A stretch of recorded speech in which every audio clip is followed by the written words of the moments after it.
दिल्ली के चुनाव के ऐन पहले पल पल बदलती राजनीतिक हलचल और लगातार बदलती इस परिप्रेक्ष्य में आज आपके सामने एक ऐसी खबर हम पेश कर रहे हैं जिसे सुनकर आपको लगेगा कि आखिरकार दिल्ली में क्या कुछ नहीं होता दिखाई दे रहा।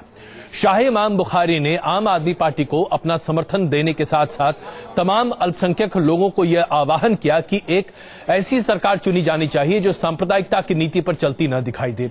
अब जरा आप सोचिए कि आम आदमी पार्टी को इस पर आपत्ति क्या हो सकती है, लेकिन आम आदमी पार्टी ने सबसे पहले आकर कहा कि नहीं, उन्हें शाही इमाम बुखारी का यह समर्थन मंजूर नहीं है।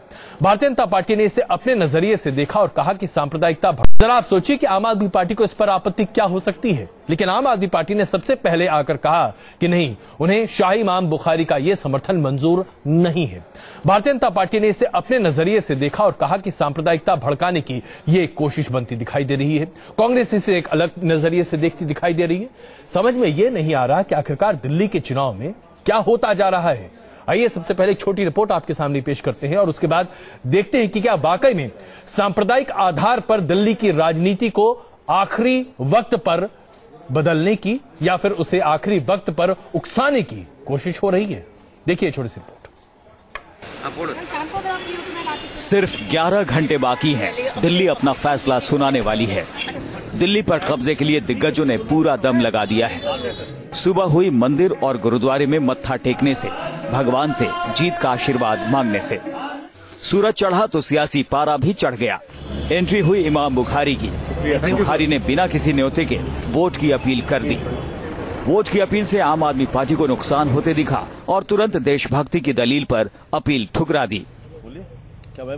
आज के हालात में दिल्ली में सिवाय आम आदमी पार्टी की जो सरकार बनाने के करीब भी है, हमें उसको ताकत देनी चाहिए ताकि वो पूरी ताकत के साथ और पूरी कुव्वत के साथ इख्तिदार में आए। जो व्यक्ति देश के प्रधानमंत्री को अपने बेटे की दस्तरबंदी में न बुला के पाकिस्तान के प्रधानमंत्री को बुलाते हैं, उनके समर्थन की हमको आवश्यकता नहीं है। इमाम बुखारी की सियासी हिमायत से आपने तो किनारा कर लिया, लेकिन विरोधियों ने इस अपील के चलते आम आदमी पार्टी पर सांप्रदायिक होने के इल्जाम लगा दिए। फतवे से फंसी आम आदमी पार्टी ने भी तुरंत तीर निकाला कि फतवे के विरोध में जो हैं वो भी 100% मतदान करने के लिए बाहर निकले। अहमद बुखारी जी के बयान के तुरंत बाद अरुण जेटली जी का बयान आता है कि फतवे के खिलाफ 100% मतदान करें। इसका मतलब इन दोनों बयानों में कहीं न कहीं कोई जुगलबंदी थी। चुनाव के ठीक एक दिन पहले अहमद बुखारी जी का बयान आता है और उसके ठीक 1-2 घंटे बाद देश के वित्त मंत्री जो भारतीय जनता पार्टी के वरिष्ठ नेता हैं अरुण जेटली जी का बयान आता है। तो इन दोनों बयानों में जुगलबंदी है। आम आदमी पार्टी के लिए मानो इमाम का ये फतवा फांस जैसा बन गया और विरोधी कोशिश में है कि आपकी ये फांस जख्म में तब्दील हो जाए। ये पहला मौका नहीं है जब इमाम ने फतवा जारी किया हो।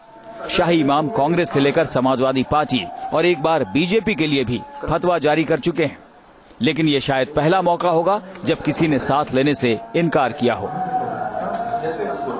Team news nation. शाही इमाम बुखारी का यह कहना कि वो आम आदमी पार्टी को समर्थन देना चाहते हैं, आम आदमी पार्टी इसमें राजनीति ढूंढती नजर आ रही है। उसे ऐसा लग रहा है जैसे उसके खिलाफ साजिश होती दिखाई दे रही है। लेकिन भारतीय जनता पार्टी को जहां आम आदमी पार्टी घेर रही है, वहीं कांग्रेस भी पीछे नहीं है। आइए आपको दिखाते हैं दिग्विजय सिंह ने किस तरीके से इस पूरे मामले को एक नया रंग दे दिया है। बुखारी जी को घोर सांप्रदायिक माना है और 2004 में उन्होंने अटल बिहारी वाजपेयी जी को वोट देने के लिए फतवा जारी किया था।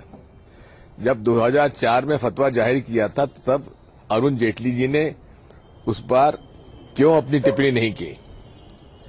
अब ये कहा जा रहा है कि शाही इमाम बुखारी जी के पास आपके लोग ही गए थे समर्थन मांगने के लिए। अगर गए तो नाम उजागर करें, कौन गया था, किसने मांगा वोट, किसने समर्थन मांगा।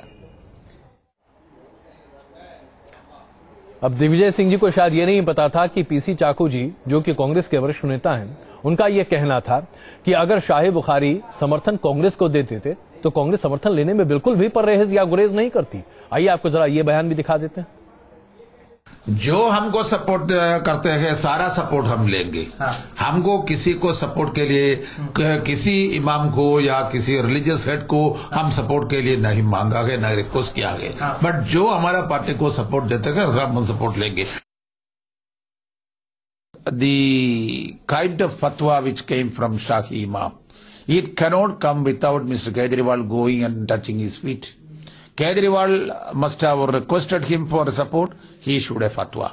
When it came out, he thought that, that BJP may take advantage. He came out and denied that also. This is the dirty communal politics played by both BJP and Aam Aadmi Party, and people will realize this. तो क्या दिल्ली के चुनाव में सब कुछ जायज है? आइए जरा इस पर चर्चा शुरू करते हैं। हमारे साथ भारतीय जनता पार्टी के प्रवक्ता जीवीएल नरसिम्हा राव इस वक्त हमारे साथ मौजूद हैं। आम आदमी पार्टी से संजय सिंह जी इस वक्त हमारे साथ मौजूद हैं। कांग्रेस से अजय कुमार जी इस वक्त हमारे साथ मौजूद हैं। हमारे साथ वरिष्ठ पत्रकार आलोक मेहता जी और उर्मिलेश जी इस वक्त हमारे साथ मौजूद है और इस्लामिक धर्मगुरु मौलाना अतर हसन दहलवी साहब भी इस वक्त हमारे साथ मौजूद है। आप सबों का स्वागत है। सबसे पहले नरसिम्हा राव जी ये बताइए कि आखिरकार भारतीय जनता पार्टी को क्या वाकई में मौलाना के इस बयान से कोई आपत्ति होनी चाहिए?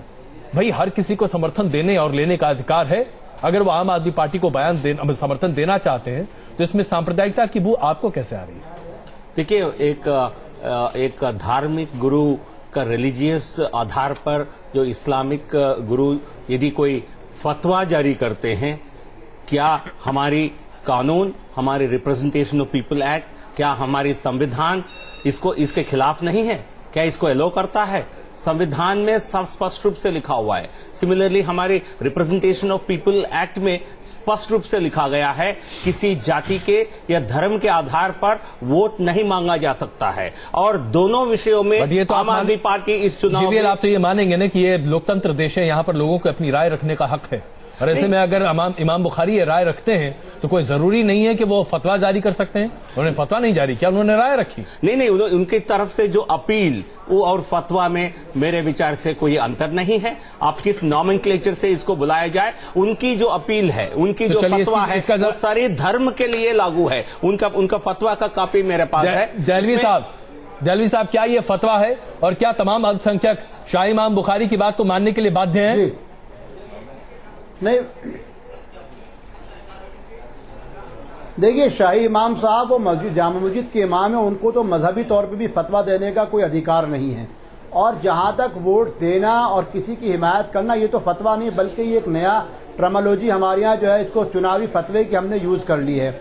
लेकिन मैं बड़े आदर और सम्मान के साथ एक बात नरसिम्हा साहब से पूछना चाहता हूँ जी। मैं यहाँ किसी का अजय जी ना समर्थक हूँ ना विरोधी हूँ, मेरा अपना एक वोट है, मुझको मालूम है किसको डालना है जी। लेकिन मैं नरसिम्हा राव साहब से पूछना चाहता हूँ कि जब आप हरियाणा में चुनाव लड़ने जाते हैं तो डेरा सच्चा सौदा के गुरु राम रहीम के घुटनों पे टिक के सुषमा स्वराज जी आशीर्वाद मांगती हैं। दिल्ली के चुनाव में मैसेंजर ऑफ गॉड की जगह उनको मैसेंजर ऑफ मोदी कहा जाता है। तब आपको संविधान याद नहीं आता? हमने बुखारी साहब के इस फतवे का समर्थन किया।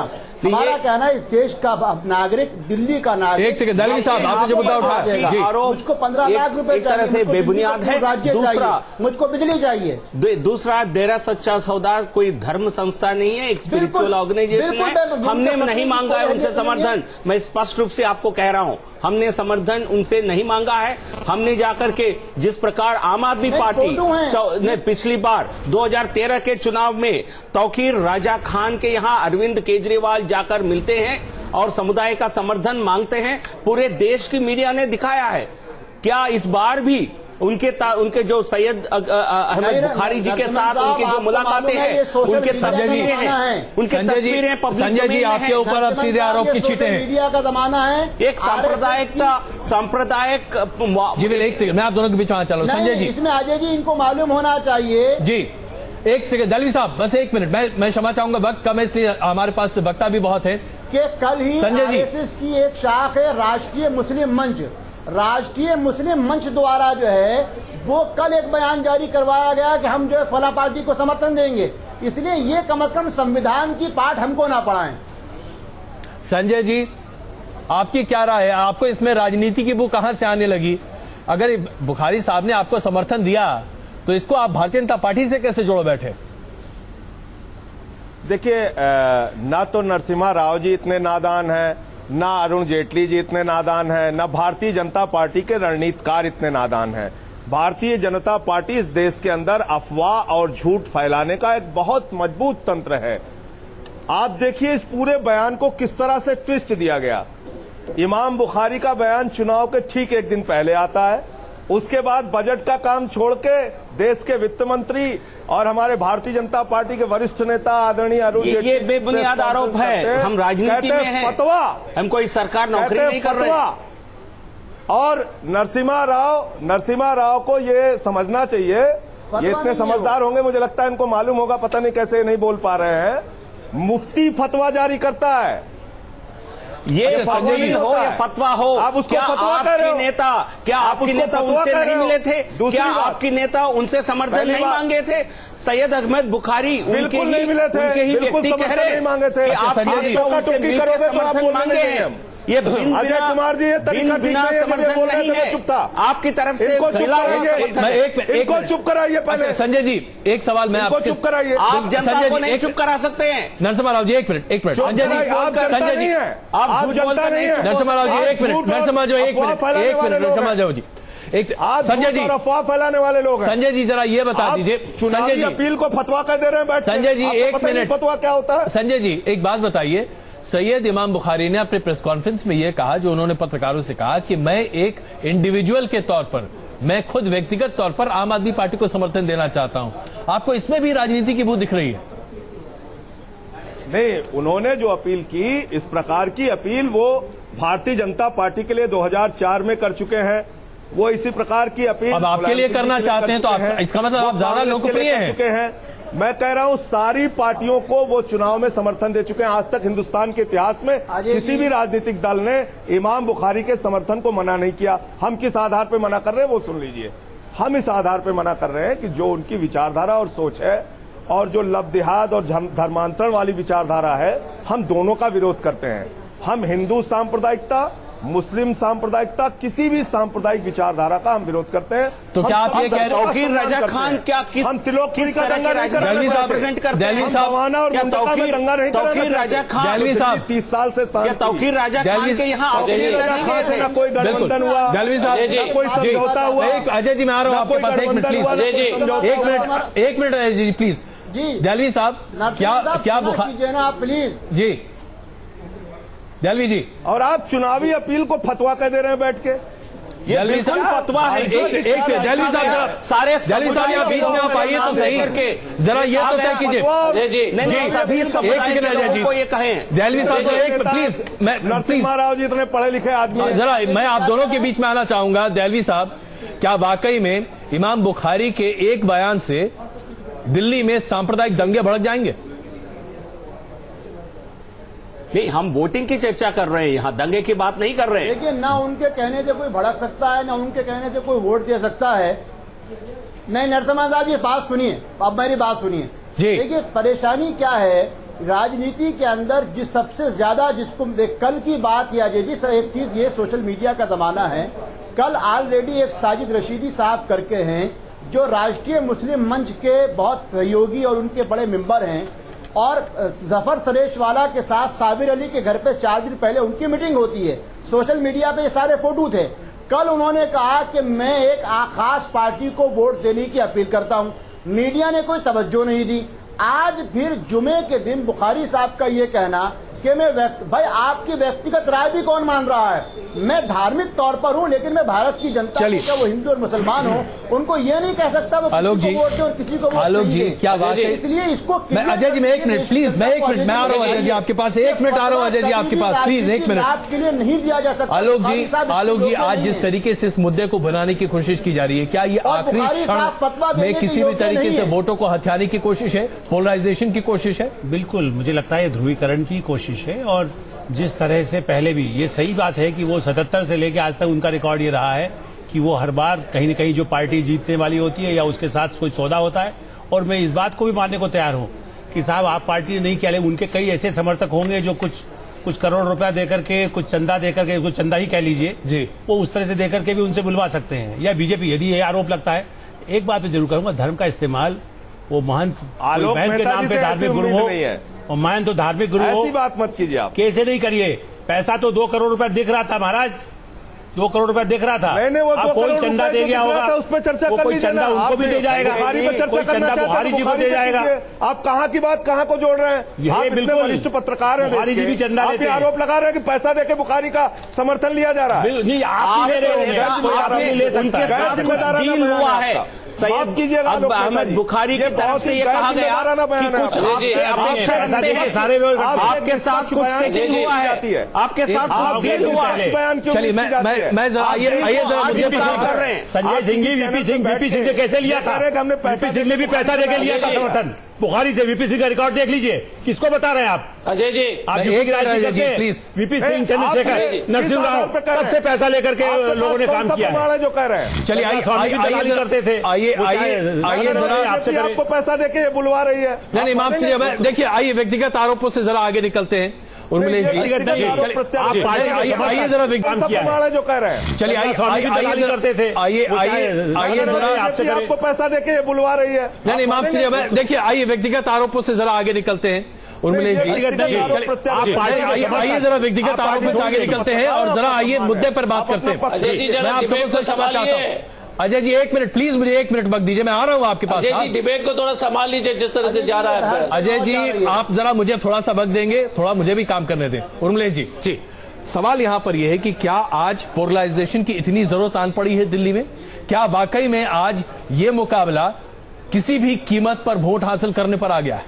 देखिए मुझे बिल्कुल बहुत संक्षेप में मैं सूत्र वाक्य में कहूंगा एक पॉइंट। मुझे इस पूरे प्रकरण में कहीं न कहीं किसी राजनैतिक साजिश की बू आती है। पहली बात यह है कि आम आदमी पार्टी और भारतीय जनता पार्टी, कांग्रेस पार्टी, 3 प्रमुख पार्टियां चुनाव लड़ रही हैं जी। सभी मान रहे हैं कि मुख्य मुकाबला आम आदमी पार्टी और भाजपा में है। इस देश के माइनॉरिटीज में भारतीय जनता पार्टी के प्रति कोई प्रेम कभी नया उमड़ पड़ा है ऐसा तो कोई नहीं मानता।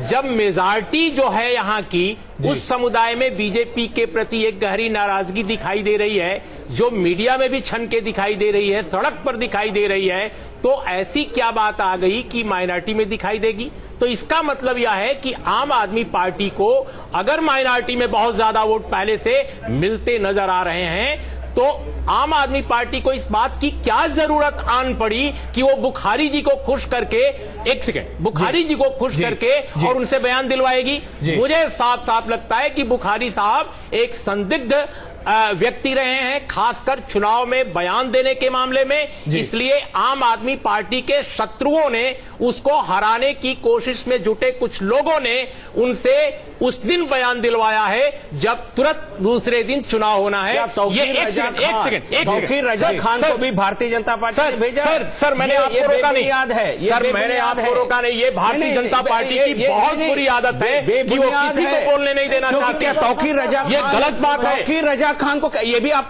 नहीं ये विश्लेषण दीजिए। आप मुझे बोलने दें, आप मुझे बोलने की आजादी दें। नहीं प्लीज आप विश्लेषण करिए। आप बगैर इमरजेंसी लगाए नहीं रजा खान यहाँ की कौन? देखिए आप एक पत्रकार भी रहे, साइकोलॉजिस्ट रहे, आप इसका भी आप इमरजेंसी लगाए, लोगों की आवाज को इमरजेंसी नहीं लगा सकते, आप ताला नहीं लगा सकते।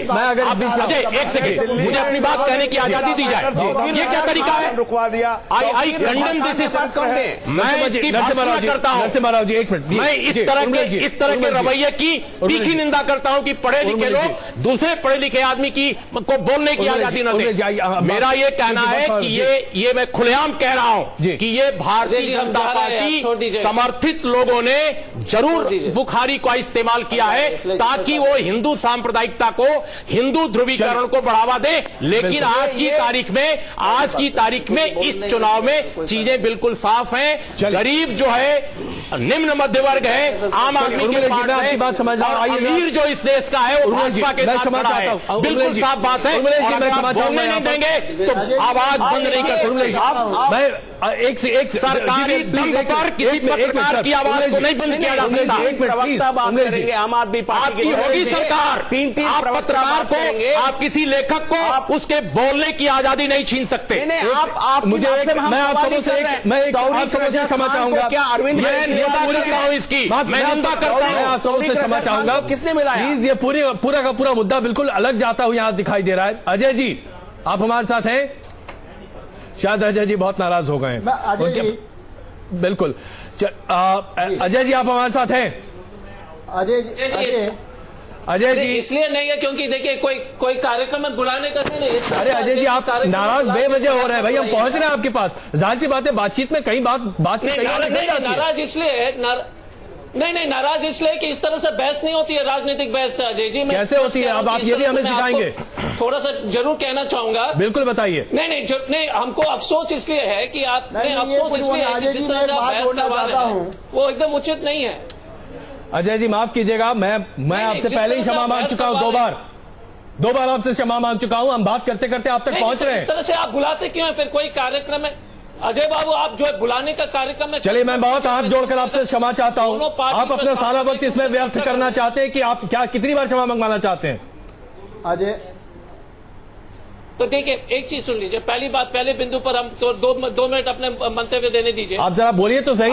आज के जो भारतीय जनता पार्टी और आम आदमी पार्टी ने जो ये सुनिश्चित कर लिया कि ये जो चुनाव है और या कोशिश किया कि सांप्रदायिक रूप में इसको बदल दें, और दिल्ली के जनता जो है सब बिजली, पानी, सड़क, स्वास्थ्य के बारे में इस पर कोई चर्चा नहीं उस चुनाव में। आप देख लीजिए भारतीय जनता पार्टी में देरा सच्चा सौदा से लेकर सब चीज का जो है आरोप जो पहले प्रवक्ता ने। अजय जी आप ये आरोप लगा रहे हैं, आपके पास इसको सत्यापित करने का कहीं कोई आधार है?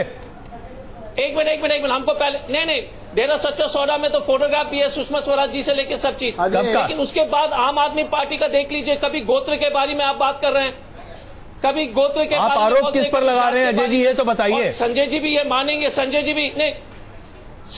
जी ये भी मानेंगे कि जब अरविंद केजरीवाल जी गए थे लखनऊ तो वहां पर शाही इमाम साहब से मुलाकात हुई। तो मेरा कहना है कि दिल्ली की जनता एक चाहती है कि चुनाव मुद्दे पर हो और हम लोग भटक गए सिर्फ।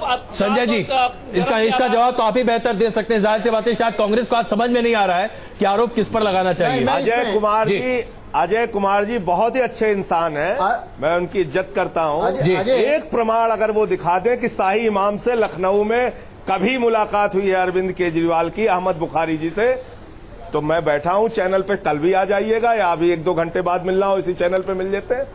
एक प्रमाण दिखा दीजिए कहां शाही इमाम मुझे लगता है शाही आप सारा सोशल मीडिया में पिक्चर्स हैं। सैयद अहमद बुखारी की तरफ से ये कहा गया है कि हमें आम आदमी पार्टी से कई अपेक्षाएं हैं, हमारे बीच में कुछ अंडरस्टैंडिंग है। तो बिल्कुल क्या उनके जो व्यक्ति, ये निजी व्यक्ति, उनके जो करीब व्यक्ति जो कह रहे हैं, क्या आपसे बिना कोई प्रलोभन ऐसा बात कह रहे हैं? आपने उनको क्या लालच दी ये बताइए।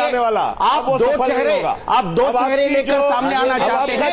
एक तरफ से आप सांप्रदायिक रूप से वोट अपनी तरफ बटोरना चाहते हैं, दूसरी तरफ मुझे लगता है कि आरोप का ये दौर इतनी जल्दी खत्म होता नहीं दिख रहा। हम अपने इस कार्यक्रम को और आगे बढ़ाना चाह रहे हैं। हम यहाँ पर रुक रहे हैं कुछ देर के लिए। मैं आप सबों से गुजारिश करता हूं आप सब हमारे साथ बने रहे, कम से कम इस मुद्दे पर थोड़ा निपटारा तो हो जाए कि आखिरकार क्या होता दिखाई दे रहा है। लगातार बने रहिए हमारे साथ, इस चर्चा को जारी रखते हैं।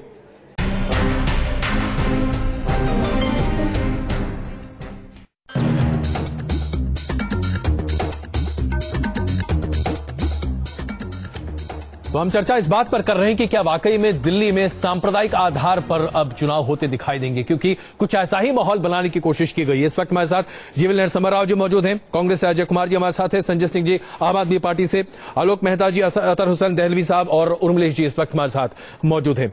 संजय जी एक बार फिर मैं आपके पास पहुंचता हूं। आखिरकार एक व्यक्ति अगर अपना समर्थन आम आदमी पार्टी को देना चाहता है, उसके आधार पर सांप्रदायिकता का एक बहुत बड़ी हवा बना दी जाती है, क्या वाकई में इसकी जरूरत थी? देखिए पहली बात तो ये कि सांप्रदायिकता की हवा किसने बनाई है आपने अपने टीवी चैनल पे दिखाया है। क्या कहा वित्त मंत्री जी ने? उन्होंने कहा ये जो फतवा आया है, जबकि मैंने कहा चुनावी अपील और फतवे के अंतर को वित्त मंत्री जी खूब समझते होंगे कि फतवा मुफ्ती जारी करता है, कोई इमाम बुखारी फतवा नहीं जारी कर सकते। दूसरी बात उन्होंने कहा इस फतवे के खिलाफ 100% लोग निकल के मतदान दें। ये जो जुगलबंदी थी बयान की, ये एक संदेह पैदा करती है लोगों के मन में कि इसके पीछे कारण क्या है, क्योंकि भारतीय जनता पार्टी इस प्रकार की राजनीति करने की मास्टर रही है। चुनाव 100% लोग निकल के मतदान दें, ये जो जुगलबंदी थी बयान की, ये एक संदेह पैदा करती है लोगों के मन में कि इसके पीछे कारण क्या है, क्योंकि भारतीय जनता पार्टी इस प्रकार की राजनीति करने की मास्टर रही है। चुनाव के एक दिन पहले अफवाह फैलाना, दुष्प्रचार करना, और जिस तरह से नकारात्मक प्रचार उनका रहा पूरे चुनाव के दौरान, अरविंद केजरीवाल के बीवी बच्चों का कार्टून छाप दिया, चलिए अन्ना जी के चित्र पर माला समय चूंकि कम है संजय जी, समय चूंकि कम है, इसलिए मैं आपको बीच में रोक रहा हूं। मैं क्षमा चाहता हूं आपसे। जीवल, क्या वाकई में जुगलबंदी? मुझे ये लग रहा है। अब देखिए, इसमें आम आदमी पार्टी की तरफ से कोई नेता उनसे मिले, सैयद अहमद बुखारी की तरफ से बयान आया, ये इनकी प्रेस कॉन्फ्रेंस होने के बाद भी वहीं से स्पष्टीकरण आता है। आम आदमी पार्टी के नेताओं से हमारी बातचीत हुई है, उनके कहने पर ही हमने अपील इशू किया है। ये सब कुछ खुले आम पता चल रहा है। तो इसके बाद किसी और के ऊपर जवाब दूंगा। ये दो चेहरे लेकर के चल रहे हैं। एक तरह से ध्रुवीकरण करना चाहते हैं, सारे एक माइनॉरिटी कम्युनिटी को अपने साथ करना चाहते हैं। इनकी एक प्रवक्ता कल जो ईसाई धर्म के कुछ भाई बहने ने कल प्रोटेस्ट किया था गृह मंत्री के निवास पर, उनके आम आदमी पार्टी के कार्यकर्ता और नेता उसमें मौजूद थे। क्या वो ध्रुवीकरण का एक अटेम्प्ट नहीं था? कल ईसाई भाइयों के साथ करना, आज मुस्लिम समुदाय को अपने साथ करने के लिए, ये कौन सी राजनीति की संजय जी देता है? संजय जी, ये पूरी तरह स्पष्ट हो गया है। जब उनको लगा इसके खिलाफ कुछ आवाज आपके चैनल पे बैठ के सरासर झूठ बोल रहे। अब इनको चुप तो कराइए, तब तो मैं जवाब दूं। बिल्कुल नहीं मिले, यही तो मैं कह रहा हूं कि आप झूठ बोलने में आपको लोगों ने चैनल पे बैठ के झूठ क्यों बोल रहे हैं? आप एक प्रमाण दीजिए ना। राघव चड्डा को टेलीविजन चैनल्स पर अब आप चुप कराइए, इनको चुप करा दीजिए। तो मैं बोल रही तो आपातकाल लगाना चाह रहे थे, बोलेंगे भाई, किसी को बोलने नहीं दोगे। दोनों सुनिए तो सही। अरे तुम सत्ता में आ गए भैया, आप राघव चड्डा क्या वहां थे या नहीं? अच्छा, मैं आप दोनों के बीच में आना चाहूंगा, क्षमा चाहता हूं आप दोनों से क्षमा चाहता हूं। दहलवी साहब की आवाज, आपकी असलियत देख रहे हैं जी। मैं एक सेकंड अजय जी आ रहा हूं आपके पास। दहलवी साहब जरा ये शांत हो जाओ। मैं अजय में एक बात कहना चाहता हूँ जी, मैं बात सुनी बिल्कुल, मैं एक बात कहना चाहता हूँ जी। दहलवी साहब भाई बात तो सुनिए ना, एटलीस्ट आप बात नहीं सुनते हैं। एक सेकंड संजय जी, बात ये है जी, क्या संजय हो या उमलेश जी हो जी, परेशानी की बात ये है कि आज ही सोशल मीडिया पर किरण बेदी एक गुरुद्वारे के अंदर जो है वो खिदमत करती हुई, सेवा करती हुई दिखाई देती हैं। तब उमलेश जी को चिंता नहीं होती है, तब सेकुलरिज्म पे खतरा नहीं बनता है। हमारा कहना है कोई आदमी किसी धर्मगुरु से मिले, किसी का आशीर्वाद लेने जाए, धर्मगुरुओं को उसमें कोई आपत्ति नहीं है, परंतु आपत्ति इस बात पे होनी चाहिए कोई वर्ग विशेष के लिए ये कहे। इस चीज को आपको शायद मालूम होना चाहिए कि जब वित्त मंत्री ये बयान दे रहे थे तब वो प्रेस कॉन्फ्रेंस ओबामा के उस बयान पे थी जिसमें उन्होंने कहा गांधी होती, लेकिन मुद्दा एक बार फिर यहाँ पर धर्म आता हुआ दिखाई दे रहा है। मैं अजय जी बिल्कुल, दहलवी साहब मैं क्षमा चाहता हूँ आपसे, वक्त बहुत कम है इसलिए मैं आप सबों को बीच में रोक रहा हूँ, मैं क्षमा चाहता हूँ। अजय जी, तो क्या इसमें आप चुपचाप शांत बैठते रहेंगे? पीसी चाको जी का तो कहना है, जो कि आपके ही बहुत वरिष्ठ नेता हैं, भाई हमें समर्थन दे दिया होता हम ले लेते, आप लेते क्या? नहीं, देखिए, हम लोग तो पीसी चाको जी ने स्पष्ट कहा था कि कोई भी आदमी, कोई भी व्यक्ति, कोई धर्म के लीडर हो या कोई भी व्यक्ति हो जो कांग्रेस पार्टी को समर्थन देंगे हम तो लेंगे, वो तो इस देश के नागरिक हैं। लेकिन कांग्रेस पार्टी जो इस चुनाव से स्पष्ट आपको दिखाई देता है कि दोनों पार्टी, भारतीय जनता पार्टी एक तरफ डेरा सच्चा सौदा से लेके माहौल को, सांप्रदायिक माहौल को बिगाड़ने में, आप त्रिलोकपुरी से लेके सब जगह देख लीजिए। और आम आदमी पार्टी का सिर्फ हमारा जरूरी एक टिप्पणी जरूर है कि जातीयता का भी गोत्र के नाम पर, तो जो दिल्ली के जनता को जो मेन मुद्दा है, बिजली, सड़क, पानी, शिक्षा, बिल्कुल मेन मुद्दे पर तो कोई बात नहीं कर रहा, आप भी नहीं कर रहे, आपको तो मौका ही नहीं मिल पा रहा है। नहीं, तारीफ वाली बात जरूर होगी कि कांग्रेस पार्टी को मौका नहीं मिल पा रहा है। आप भी यही राजनीति करके आज दिखाई देते हैं। इस प्रचार में कहीं पर धर्म का जो है किसी तरह का। चलिए संजय जी, एक आखिरी टिप्पणी आपकी इससे पहले कि चर्चा को हम एक अंजाम दे पाए। संजय जी, तो क्या इसी आधार पर कल सुबह वोटिंग होती दिखाई देगी? कल आप लोग इसी तरीके से वोटिंग के लिए लोगों को प्रोत्साहित करते दिखेंगे, धर्म बनाम धर्म? बिल्कुल नहीं, बिल्कुल नहीं अजय भाई, मैं आपके चैनल पे पूरे जिम्मेदारी के साथ कह रहा हूं, दिल्ली की जनता अपने मुद्दों पर वोट डालेगी। बिजली के मुद्दे पर, पानी के मुद्दे पर, चिकित्सा के मुद्दे पे, शिक्षा के मुद्दे पे, जो हमने बातें कही हैं, जो हमने 49 दिन में करके दिखाया है, वो हमारा रिपोर्ट कार्ड सामने है। और जो एक अभद्र और असभ्य भाषा का राजनीति में इस्तेमाल किया है बीजेपी ने, उसके खिलाफ भी अपना वोट देगी। चलिए जी, एक आखिरी कास्ट कार्ड, आम आदमी पार्टी का जातिगत कार्ड और धार्मिक कार्ड भी जनता के सामने दिख रहा है। और जो लगातार जाति को लेकर जो आपके नेता बात करते हैं, धर्म को लेकर जिस तरह के आज फतवा दिया गया है, इससे स्पष्ट रूप से क्लियर है कि आप विकास पर अपनी चुनाव नहीं लड़ रहे, आप ध्रुवीकरण की ओर चल। चलिए, राजनीतिज्ञों की बात तो हमने सुनी, अब जरा संपादकीय भी आखिरी क्षण में छूते चले। आलोक जी, क्या आपको लगता है कि जिस तरीके से दिल्ली में आज तक धर्म का बोलबाला नहीं होता था, अब लगता है धार्मिक आधार पर भी दिल्ली में मतदान होता दिखाई देगा? देखिए, मुझे नहीं लगता कि इससे बहुत ज्यादा असर होगा। इमाम की इतनी ज्यादा क्रेडिबिलिटी कोई बहुत ज्यादा नहीं है कि उनके कहने से सारा अल्पसंख्यक किसी को वोट दे देगा।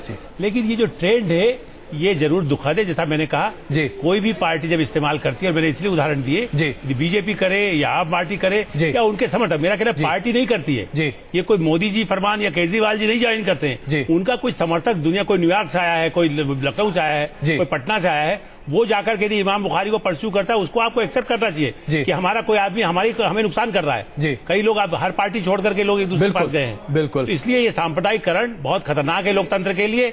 ओबामा कहें चाहे आप और हम कहें, वही ज्यादा जरूरी है। उर्मिला जी, एक आखिरी टिप्पणी आपकी। बिल्कुल संक्षेप में मैं फिर कहूंगा, आम आदमी पार्टी को जो प्रथम दृष्टया नजर आता है एक जर्नलिस्ट के तौर पे मुझे, उसे किसी इस वक्त शाही इमाम से फतवा या अपील जारी कराने की कोई जरूरत महसूस नहीं होती, नंबर एक। नंबर दो, इस देश में अगर धार्मिकता को, धर्म के राजनीतिक मंसूबों का सबसे अधिक इस्तेमाल करने वाली कोई पार्टी अगर रही है तो उसका नाम है भारतीय जनता पार्टी और शिवसेना।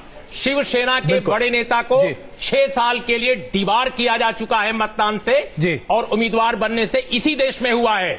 तो सांप्रदायिकता को, धर्म के धंधेबाजी को राजनीति में स्थापित करने का काम अगर किसी ने किया तो भाजपा और शिवसेना ने किया है। इसलिए मुझे लगता है ये चुनाव अमीर और गरीब के बीच का चुनाव बन गया है। ये चुनाव दिल्ली के आम लोगों के बीच होगा, धर्मों जातियों के बीच नहीं होगा। ये कल्चर ऑफ डेमोक्रेसी की नई डिफिनेशन दिल्ली में दिखाई दे रही है। बिल्कुल, उर्मिला जी, इससे पहले की चर्चा को हम खत्म करें कि वो जामा मस्जिद के इमाम हैं, मुसलमानों की तकदीर का फैसला वो नहीं कर सकते, वो सिर्फ जामा मस्जिद के इमाम हैं। मैं अपना वोट अपनी मर्जी से दूंगा, किसी अहमद बुखारी की अपील पर नहीं दूंगा। बिल्कुल। आखिरी टिप्पणी, इससे पहले की चर्चा को हम खत्म करें। राकेश सिन्हा जी इस वक्त हमारे साथ जुड़े हैं। राकेश जी, क्या आपको लगता है कि धर्म वाकई में दिल्ली में मायने नहीं रखेगा, क्योंकि आधार तो यही बनाया जा रहा है? एक तो मुझे तो आश्चर्य ये लगता है, कुछ बुद्धिजीवी और पत्रकार भारतीय जनता पार्टी के खिलाफ कैंपेन करते हैं और कहते हैं मैं स्वतंत्र पत्रकार हूं, निष्पक्ष पत्रकार हूं। कम से कम उन्हें कहना चाहिए मैं भाजपा विरोधी, संघ विचारधारा विरोधी पत्रकार हूं।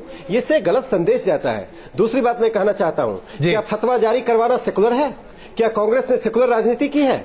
इस देश में यदि पंथ निरपेक्षता को सबसे ज्यादा क्षति पहुंचाई है तो कांग्रेस पार्टी है, और ये स्वीकार किया जाना चाहिए। आज वोट बैंक की राजनीति की शुरुआत कांग्रेस ने की है और कांग्रेस को आप बख्श दे रहे हैं। आम आदमी पार्टी आज फतवा जारी करवा रही है, उसको आप बख्श दे रहे हैं और दोष भारतीय जनता पार्टी को दे रहे हैं। अजय जी, आपके ऊपर भी लोकतंत्र में अजय जी आपके ऊपर तीखी टिप्पणी। लोकतंत्र में अपनी बात रखने का अधिकार होना चाहिए, लेकिन निष्पक्षता होनी चाहिए। पहले इस चैनल में एक्सेप्ट करें कि वो आरएसएस के एक मेंबर हैं, बोल दीजिएगा कि आरएसएस इस चुनाव में राकेश सिन्हा जी, आप भारतीय जनता पार्टी में शामिल हो जाइए। पॉलिटिकल ऑर्गेनाइजेशन अपने आप को कहते हैं वो चुनाव में शामिल है। उन्होंने आश्वासन दिया था इस देश को कि किसी तरह से राजनीति में नहीं शामिल होंगे। आरएसएस पूरा चुनाव चला रहे हैं। तो राकेश जी, और सबसे सांप्रदायिक प्राप्त हो गया बैठिएगा, आम आदमी पार्टी फतवा जारी करा रही है। आरएसएस ये सब खेल अब नहीं चलेगा इस देश में। हर वक्त अभी तक भारतीय जनता पार्टी सिन्हा जी, मैं आप सबों से क्षमा मांगता हूं, इस चर्चा को हमें यहीं पे खत्म करना पड़ेगा। लेकिन इसमें कोई दो राय नहीं है कि दिल्ली में मतदान अगर हो तो मुद्दों पर ही हो। कम से कम धार्मिक आधार पर दिल्ली में अगर मतदान होता है तो अपने आप में दिल्ली के तमाम वोटरों के लिए इससे बड़ी तौहीन की बात नहीं हो सकती। आप सबों का बहुत धन्यवाद इस चर्चा में शामिल होने के लिए।